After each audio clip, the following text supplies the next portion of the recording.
Chirag, welcome to Stories in AI. How are you today? I'm doing good. How about you, Ganesh? I'm doing great. I'm doing great. I'm fighting a head cold and I don't have my studio today, so I'm outside, like sitting, hanging out and having, really looking forward to having this chilled out conversation with you. Why don't you kick us off, Chirag, with your background? Who is Chirag Shah? What are you working on these days? And how did you get to where you are today? Sure. So currently, I'm a professor at University of Washington in Seattle.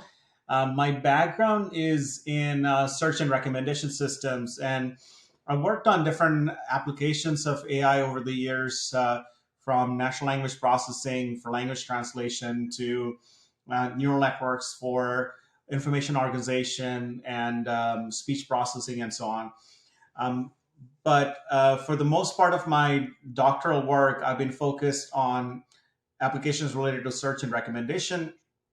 And in most of those things, the idea is to make information systems as accessible as possible. So a lot of people have, we just take it for granted that everybody knows how to use Google and that's enough. But many situations that's not really enough, and that's not sufficient for a lot of people and a lot of needs.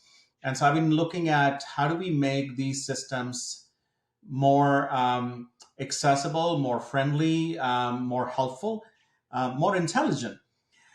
And then in the last several years, I've also started looking at this other aspect of it, which is as we start building these systems smarter and more proactive, we also run into all these issues of bias and fairness. These systems become more complex and opaque. And so I've also been working on the other side of it, which is what normally falls under responsible AI, which is looking at issues of this bias, fairness, transparency, ethical considerations. Right. So I think that's where my current work is. So I'm working on both sides of this information systems. On one side, That's I'm awesome. trying to make them still, smarter, more helpful. But on the other side, I'm being mindful about the impacts that that pursuit would have on individuals and society at large. So, You know, search recognition and that's responsible AI. that is awesome. It's actually interesting you say that. I had a guest on the podcast on the show called Dr. Marissa Soap, and Marissa is a researcher in I think she's in Berlin, and she's part of the large independent research organizations, also associated with the university there. And she was talking about, and she's actually really digging into the research on the human machine interaction side, right? So part of the, like, every aspect of the problem, like you said, on the one hand is like, how do you just make these intelligent systems more useful, Hmm. right? So point it the right way, design it the right way.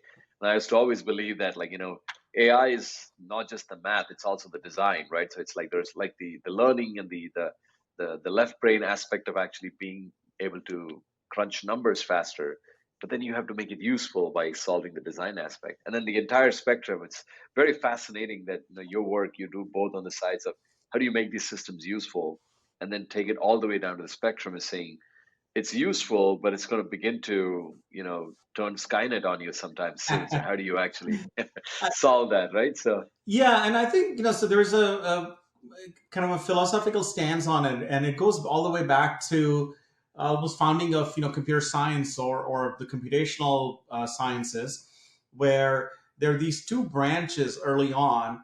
One you can call augmentation, and the other was automation. Right. So the augmentation essentially deals with creating this computational support for helping people do what they currently do. So not replace them, but to yeah, augment. So there are things that machines are really good at. Humans are not. But the things are still human oriented. There are still human tasks.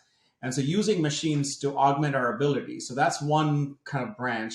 And the other branch is automation, which is essentially replacing humans for doing certain tasks. Right. And again, you can see the need for that too. There are things that humans are doing. Maybe you can argue that humans could be better used for something else. Let's replace them with robots or other things, right? But these are sort of these two branches, and almost like a philosophical differences now that are becoming more pronounced, right? As we think about these systems, are we thinking of them as more of an augmentation or more of an automation? Are they here to add to what we are currently doing or replace what we're doing, right? Um, and I think that's what a lot of this ethical boundaries you see. Yeah, no, I agree. In fact, like this was like I always used to believe that AI should have been AI shouldn't. There's nothing artificial about artificial intelligence. It's very innate, right? And it's in the fact that I think AI should have been augmented intelligence because that's what the commercial slash enterprise applications. More of the workflows you see outside of things like completely full self driving cars and fully autonomous robots and stuff like that. Most of the application is best served when you apply it towards augmenting and augmentation of human beings, right? And on the other hand, like you said, and you did sound a little bit like out of the George Orwell's thing about saying there are better things that humans can be put to use for. No, I'm kidding. But the other idea is like we live in a world where the information explosion is so much that I mean, the humans are what 200,000 years old, our entire humankind. We haven't really expanded I mean, the brain hasn't really changed over that time to take in all of that inputs. So, what the opportunity with all this intelligence thing is for, perceiving, for, understanding and calculations and stuff like that, it is to really have that augmentation around you to extend your human spectrum, right? So, I think that's the huge opportunity here. So, tell me about, so what is the industry today? Right? I mean, there is this broad camps around it. What are still some of the from your vantage point, because you straddle the world between cutting edge research and industry, that you also do work a lot with a lot of industry players. How do you see the market today in terms of what is real, what is, we're about getting there, what is still like really far away? So lay of the land. Yeah, and so while I'm in academia, I've had opportunity to work with a lot of industrial places. I've spent usually months at a time during summer or sabbatical at places like Microsoft and Amazon, Spotify. And so the advantage that gives me is actually gives me an idea of where some of the things are more on the practical side. So I would argue that in academia, we are at the forefront of the knowledge creation. But then these places in industry, they are definitely looking at more of the direct impact on individuals in society. I think where we are now is so first off, we have to acknowledge the rapid growth in a lot of areas that have been around for a long time. So, for instance, computer vision, it's one of the oldest sub areas of AI. In fact, if you're, the classical movie, the 2001 A Space Odyssey, I was at a conference in 2001, I think in Salt Lake City, and the keynote was really focused on that movie because they were saying, and it was a computer vision conference, right? So, hey, it's 2001 now. Let's look at that movie and see the predictions they made about how things would be in 2001. How far did we come? And so, if you remember, there is this smart computer hall, right? Which Yeah, it was sci-fi, right? yeah, And the speaker talked about, well, look, a lot of the things that they actually predicted in that movie were did come to fruition. They actually, we actually made them happen. One thing where we lack is computer vision. So this is 2001, where the understanding by this computer vision community is we're not as close to that sci-fi movie predicted we would be in 2001. But then when you look at what happened since 2001, right, in this last it's 20 years, incredible. it's gone leaps and bounds, right? I mean, forward, where, the facial recognition to, things like DALI that, takes a description and creates, images, to the new thing that Facebook demonstrated where it creates even videos, right? So I think computer vision has been around for decades, but the progress we've been able to make in the last 2 decades have been unmatched to anything we've done before. Same thing with some of the natural language processing. I mean, I worked in natural language processing. in late 90s and early 2000. Things were very different back then in terms of what we could achieve. There were like a lot of incremental improvements. But then in the last 10, 15 years, if you see, it's huge, huge change. So I think first we have to acknowledge that there's been this rapid development, this progress in certain aspects of AI, right? Not everything, but Yeah. in certain aspects of AI. And that definitely creates a new set of opportunities and challenges, right, for industry, because now we have this ability, and at the same time, the society is waking up to this. The regulators are waking up to this. They're certainly starting to say, "Hey, wait a minute, we were not prepared for this," right? So facial recognition is a good example of it. The technology went way ahead of the societal readiness for this, to the point where it was already doing so many things that we've like, no, no, we need to scale back. We don't usually do this with a lot of other technology where we make, like, usually we are behind the curve, like we're Sure. trying to hit Yeah. something. Here we went ahead and now scaling back. So a lot of companies that started actually deploying this facial recognition technology, they had to cut it back. They had to cancel things. IBM, Microsoft, Yep. many others. Right? Yep. And almost nobody uses it for law enforcement kind of use cases anymore, right? So It's tricky. Now, I mean, it's not going to go away, but the point is, it's the advancement when it happened so fast in an accelerated mode that the industry wasn't ready, right? I mean, and the tendency is, hey, we have this tech ready, let's go ahead and use it. But then they start getting all this public pushback and the regulation and so on. So I think a lot of these things, we are starting to see that where we're doing things because we could, and we could make quick improvement, but then we are, so rather than asking for permission, is doing something and then apologizing for it. So that's sort of the trend has, we're starting to see. that's interesting, and you're so right. I mean, we never really had to. The technology progress was always behind the curve of where the societal progress, the human progress was as a society. And then all of a sudden, that almost like in the last 10 years, 20 years, that 10 years actually, that model just flipped. And, I was with someone yesterday, Worley, who is building a quantum company called StrangeWorks. And the way he's thinking about it, look, I mean, we can't look at quantum as a order of magnitude improvement on computation. It just opens up our ability to solve a whole new class of problems that we thought was never Mhm. possible, right? And so he was making that point, and it makes me think, right? Like we're getting into this world where we're more and more entering this world of, I think somebody called it the exponential age, right? So you're just now. It's not just about shifts of orders of magnitude; it's quantum shifts from where you are from before. So, what's the solution here? I mean, how do we?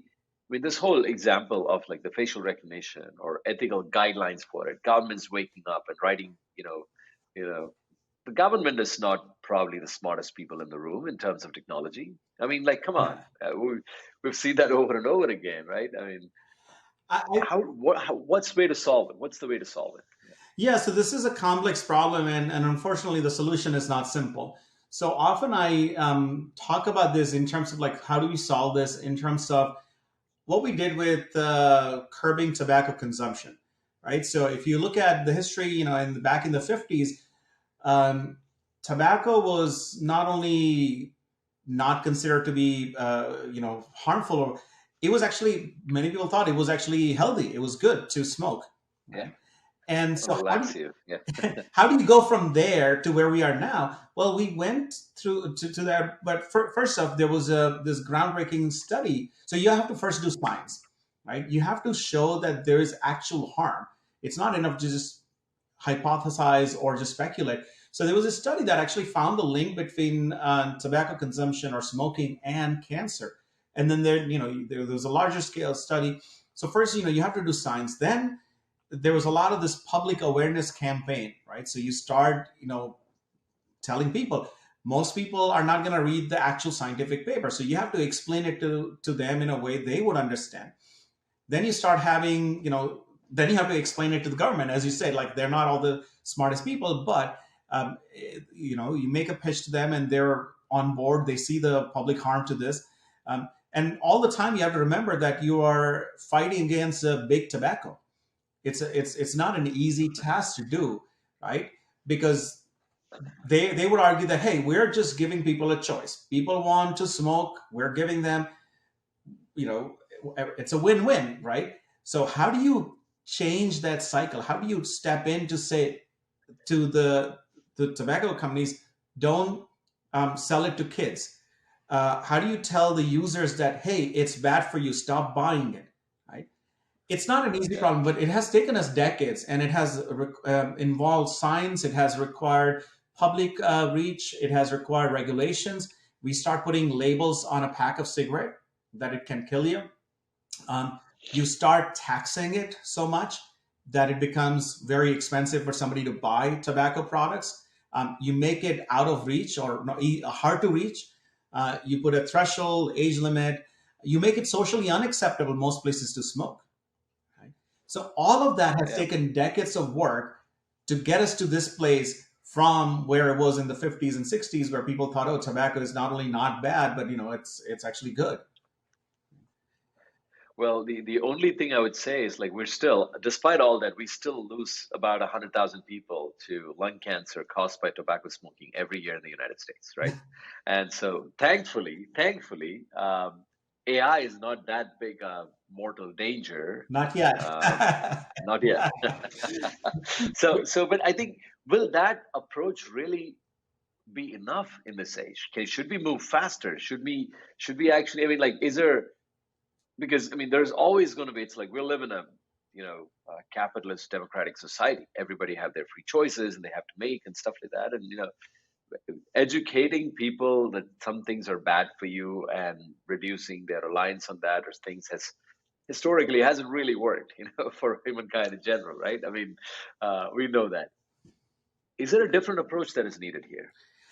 I think so. So, I mean, I compared this problem with, especially the solution with the tobacco consumption. But I think the real comparison or real parallelism here is really the fact that it's gonna take a long time, and it's gonna take efforts on multiple aspects. So that's sort of the common thing here. That being said, Yeah. of course it's different with AI than what it is with tobacco. I think AI in many ways, it's not a simple, easy thing to establish that this is bad, right? With tobacco, you did the studies and show that the increased consumption actually leads to higher chances of cancer. There's tons of studies done. There's a more Yep. clear link that one could see, and some of the commercials that if you see about quitting tobacco consumption, you see people actually suffering with cancer that they show, and it's much more relatable as opposed to harms of AI, which are not easy for everybody to see and appreciate, right? So how Yeah. some of this disparities happen in ways that people are not I easy agree. to say, oh yeah, I see that this is bad. So why is it bad that I like clicking on some conspiracy theories? Who am I harming, right? It's not easy for me to say Well, I'm we I'm just doing things that I we think it's interesting, right? I mean, you know, yeah, we're just reeling from the effects of that from Jan 6th of 2021. yeah. But sure, But say the the link whole is not country is very broke. clear, right? So That's and, true. and I think this is where one challenge is when we talk about solution, how do we solve this? So if you go like talk to Meta or other social media companies, and they would quickly point fingers to people who are producing bad content, misinformation stuff, and then they argue that, hey, we need to really focus on identifying those actors, stopping that information. Sure, that's one aspect of it, but the larger aspect is what happens with, like, there's never going to be a perfect system that blocks all of that Yeah, misinformation. So things will definitely come out no matter what you do. And then there is this larger part of the equation, which is all of us, the rest of us who are consuming this information. We're not producing, but we are consuming and we are spreading. How are you going to stop them? And that's where some of these companies, they don't have incentive to do that, because this is the information that engages people. People want to read these things. They want to click on things. They want to share. And so that engagement drives the ad revenue. So why would you Yep. stop that? Why, and I think that's where we need some regulations, we need some user education, because from the service provider side, there is little to no incentive to do anything about it. It's interesting. No, you're so right. And to think of Kathy O'Neill's book, Weapons of Yeah. Math Math Destruction, was district. published in 2016. It's an eye-opening thing. The more you think about it, it's like it is not a technology or a technical problem at all, Mhm. right? I mean, it's just the rate of change of technology has just completely, overshadowed what we are used to. The more we think about it, it's a social engineering problem. Mhm. From everything from aligning incentives, the sticks and carrots, it's an economic problem, right? I mean, if you really think about it, and you know, it's um, it's fascinating. There's a lot of like I'm on the advisory board of a company called Credo AI, which is they're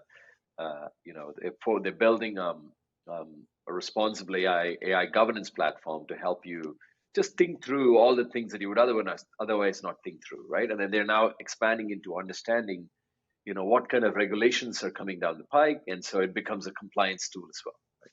So it's fascinating. Those are like baby steps into this thing, but I still question this whole thing about like one, we believe that a small group of really smart career politicians can actually come up with the best way to solve this problem. I mean, they are social engineering experts, no doubt, right? I mean, so hopefully they can, but their reference point and the lens at which they look at things was based on how technology was governed in the last 20 years, in the last 10 decades, right? Those are not the way Yeah. these things are moving right now, right? So I don't know the answer. I just know to ask the question. Yeah, and that's why this is a complex problem. I mean, I completely agree that there's less of a technical challenge here.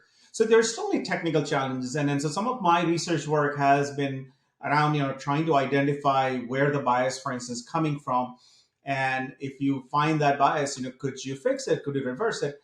And sure, my work and many others' work have shown that it is possible. But say that's just a small part of the whole thing. Just because it's possible, that doesn't mean somebody has the right motivation to take it and implement it. Do it. Yeah. Yeah. And so I think that's where our real struggle is.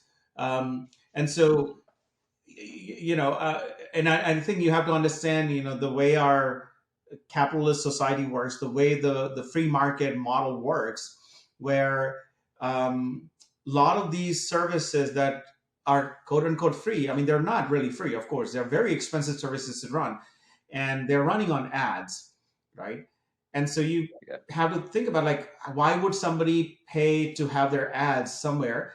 They're paying because there are people coming and They're engaging. engaging. Yeah. Why would people engage, right? And so obviously these services, their equation is to increase engagement, because that's what generates ad revenues, and that's what Yeah. keeps things running. Unfortunately, engagement, which, back when I was a student, we learned about engagement is a good thing. It's I mean, we still teach it, right? I mean, you want to Yeah. have your users engaged. I'm an educator. If I'm teaching a class, I want my students to be engaged. I'm always looking for that engagement. What can I do?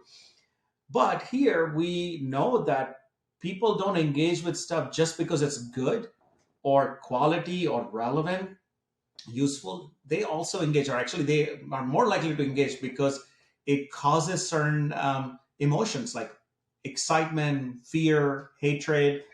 So no wonder then conspiracy theory articles are a lot more engaging, right?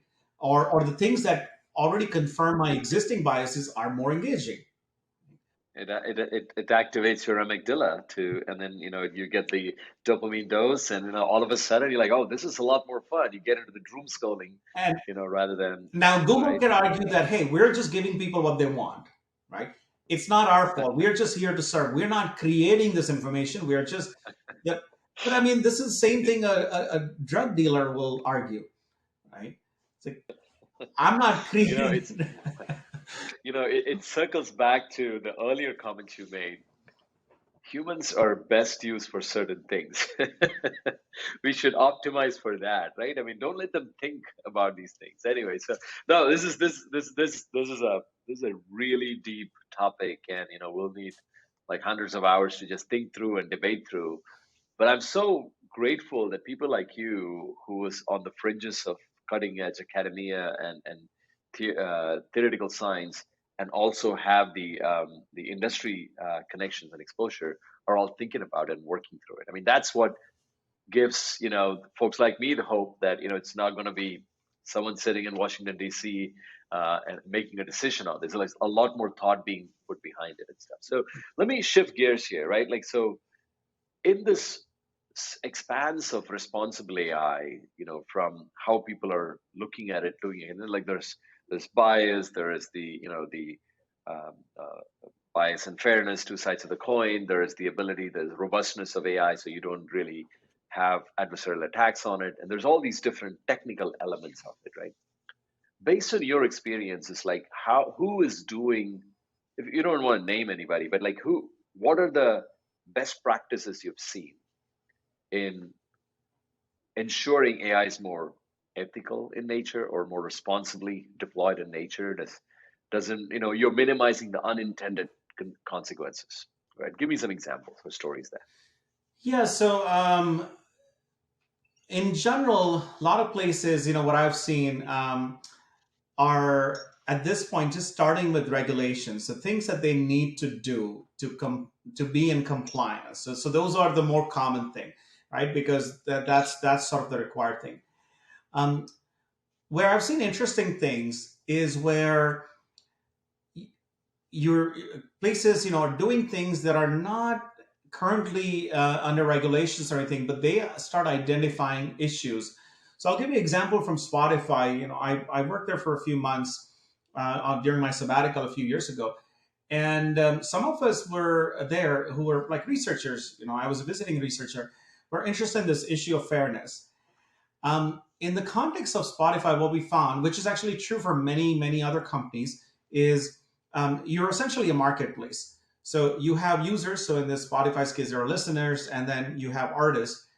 And there's often a mismatch in what you have available and what you provide.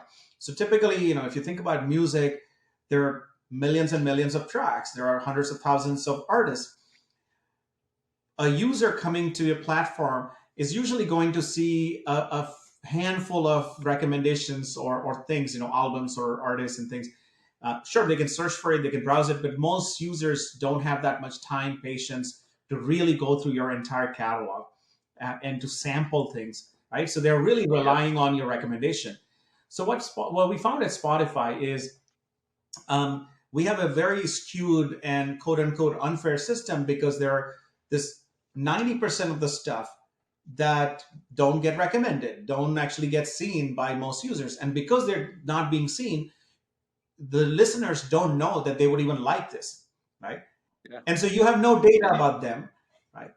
yep. So this creates this vicious cycle, right? Where people see the popular artists, that's what they listen, and then Spotify learns that, hey, that's a, so it's like if That's the that's what makes popular it popular, artist. right? So So how do you, yeah. what do you like? First off, do you do anything about it? And then two, of course, what do you do about it? So in case of Spotify, they recognize that this is actually bad in a long term. Why? Because you have like, currently the streaming industry is artists don't get things for producing, they get things for streaming, right? So Spotify or any other streaming provider will only Yep. pay to the Pay you. artist if Yeah. their music is streamed. So imagine all this, like 90% of the artists who don't get their music streamed, that's not going to be good for them. They're not going to be able to make their living. They're going to stop creating. They're going to drop out of the platform, right? Um, Not only that, the popular artists are also more expensive. So for every minute that somebody streams, You're Spotify paying has them more to dollars. pay Yeah. more to a popular stream versus less popular stream. So this was a case where introducing, like thinking about this fairness and introducing diversity was in everybody's best interest, right? That it will allow the users to discover new music, new things. It will allow the less known artists to be discovered. It will give Spotify an ability to balance better, like their payouts. Yep. And so Spotify started working on this. I mean, again, the this whole thing stemmed from some of us just being interested in the issue of fairness, but when the case was made that, hey, this is also good for business, right? Then Then things started. there's a Yeah. more interest and excitement about it, right? Um, Y- and you can imagine Yeah. this being same for a lot of other. So if you think about it, Amazon, you got millions of products that are new. They don't have reviews or ratings, and Mm. a consumer is less likely to buy something that doesn't have review or rating. So then this again creates this vicious cycle where lots of these products don't get seen, don't get bought, and because they don't get bought or seen, they're not going to generate ratings or revenue or reviews. And so again, it would be in Amazon's interest to not have the consumers just tied Yeah. to this the head of it, Yeah. but also be exposed to tail. It's actually what is really clearly coming through on both those examples is back to your early comment on, well, if your business model was display ads for engagement, you have no incentive to change the way things work, as in case of Google or Facebook.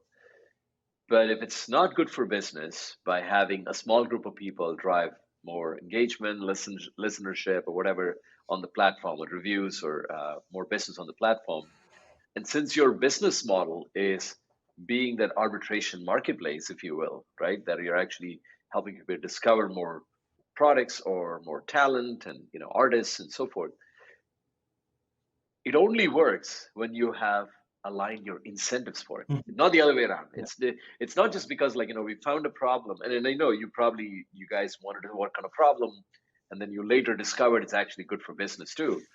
But I can almost think of the other side of this is like, if it is not good for business, if it doesn't align with your incentives for your business, it's almost impossible to actually implement a theoretically fair or more Yeah. less biased system to do it, right? And Exactly. So I think my advice to a lot of these places is because I know people at these places who who care about these issues. They want to work on it, right? They do care about. And so my advice to them is see if you can establish a link to fairness to your business, objectives. Then you're more likely to have the support. So most places, unfortunately, are not going to do something just because it's the right thing to do. They will do it because there is a regulation, there is a law, there is something that compels them. They will do it if their users demand it, or they will do it if they have a business case, right? yep. No, it's amazing. I just wrote something down. I was like, I think a lot of the companies, including, and I've worked with several of them, your Mastercards, Visa, Capital One, JP Morgan. I have their head of responsibility coming on the show in a few weeks, and everybody approaches this as from 2 points, right? I mean, everybody who, like, I'm not blaming anybody for it, but the usual method to actually approach a responsible AI initiative is hire a bunch of really smart researchers and engineers who understand technically how do you actually, you know, have a very robust ecosystem that is more fair, that is less, more robust and stuff like that from an AI perspective.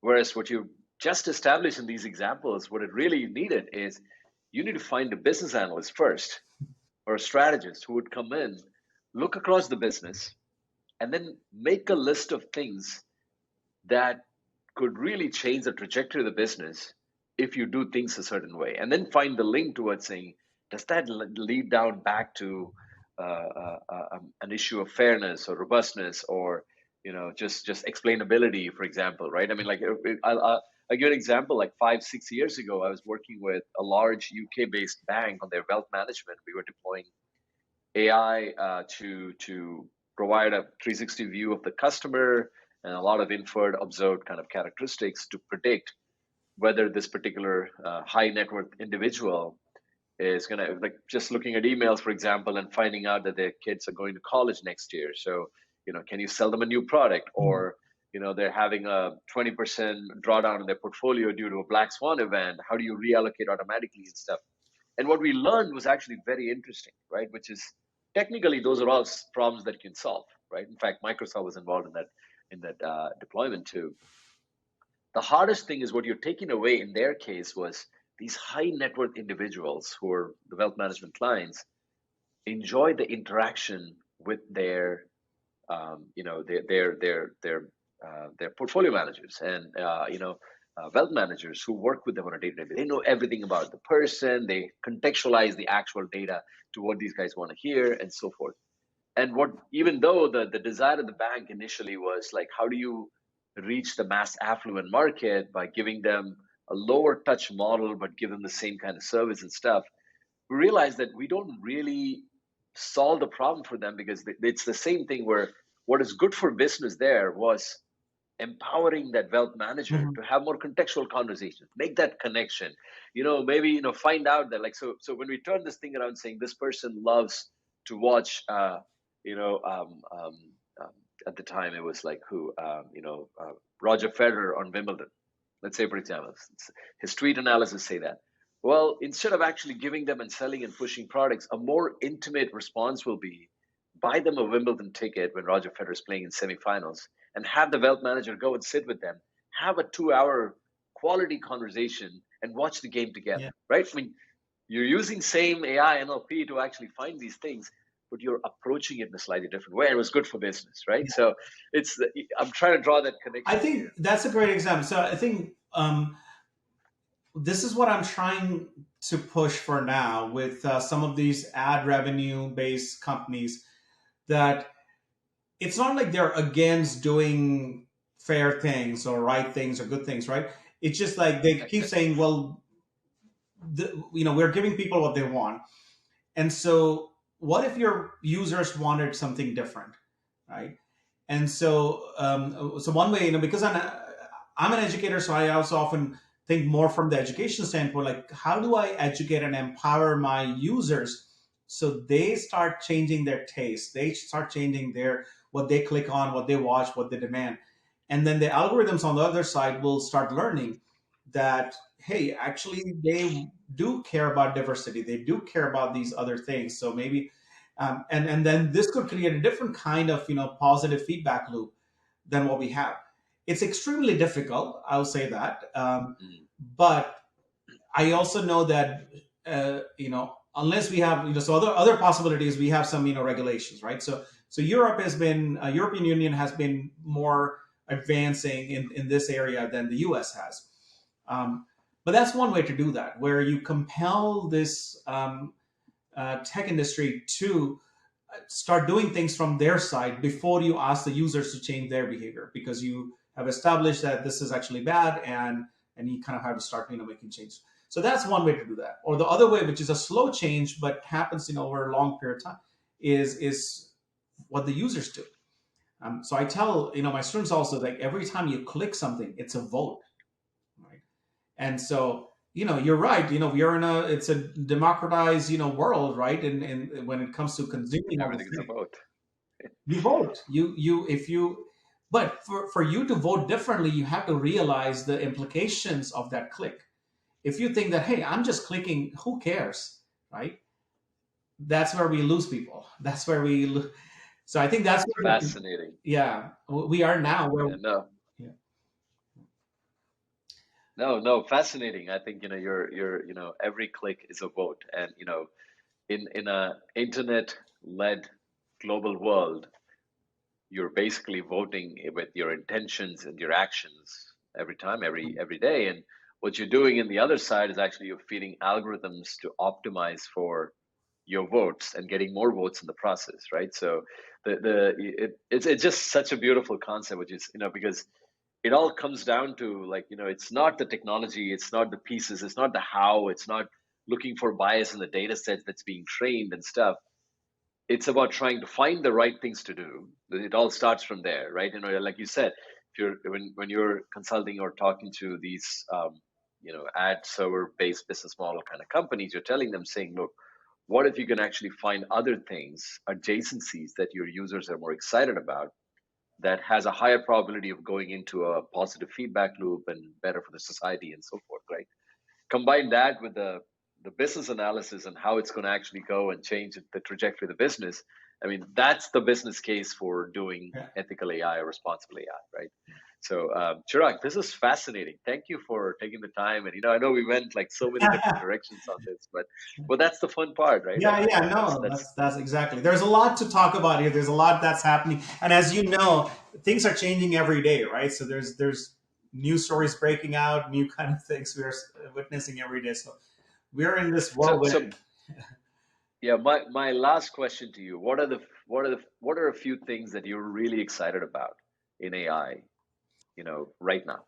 Yeah, so I'm really excited about. So when it comes to AI, there are these two, and it's very important to differentiate these two branches. One is it's called the artificial narrow intelligence, where you're Hmm. building things that are really tune on a certain task. So they're really Yep. made for certain tasks, Task and they're oriented. doing this. Yep. So I think we're making great strides in those things, and so I'm really excited about some of these things that are able to, um, so from self driving cars now, which I'm not too big a fan. But because there are all kinds of ethical issues that we haven't really resolved yet before having that. But it allows us to it gives us a new hope for some of the things that um, are we only dreamed about, and so there are a lot of things in healthcare, for instance. They're making really great progress. There are things that are able to do that would have taken us like decades now happening in months time. So a lot of the artificial Yep. narrow intelligence applications I'm very excited about. It's the artificial general intelligence, which is the other branch where we are in AI system that is generally intelligent like human. It's not just tuned on one task, but could do multiple things like humans do. I'm concerned about that. So it's one thing to have a really awesome a chess playing robot, right? And Hmm. and and that's been actually fantastic for humans to actually train and learn, chess and be better at Yep. it. So these things have been great, but when you start equating it to this idea of sentient, right? That to me is concerning. Um, Yeah. and so But I'm excited. aren't we really? I mean, we're not even close there, are we? Right? I mean, No, but we like to believe that it's there, right? And as you know, this story happened a few months ago, where even Google's own engineer, thought this thing. But those of us who study this, we know that all the systems are doing is just pretending to be knowledgeable or pretending to be natural and pretending to feel things, quote be unquote. sentient. Yeah. But they're not really, they're not designed to really think or feel, but they are so good at giving us that impression. So if an experienced person, like that Google engineer, could be fooled by that, clearly, an average user can easily fool. So I'm kind of wary of that, equating the artificial narrow intelligence to artificial general intelligence. Yeah. It's interesting. There was a, when we were doing some work on like counterfactual and responsible AI and stuff, there was this concept that we worked on wherein you have an AI or a system, a model that looks at another model, almost in a third party. But then, when you query this particular model that's watching over the other model, you're responding as if you're the model that you're watching, right? So, as an example, that could be an easy way to actually fool someone to think that I know I exist, I'm a model here, I'm so and so, I'm performing this task, and here's what I'm doing, here's what I'm hearing. But it's not that actual model that's actually responding back to that, right?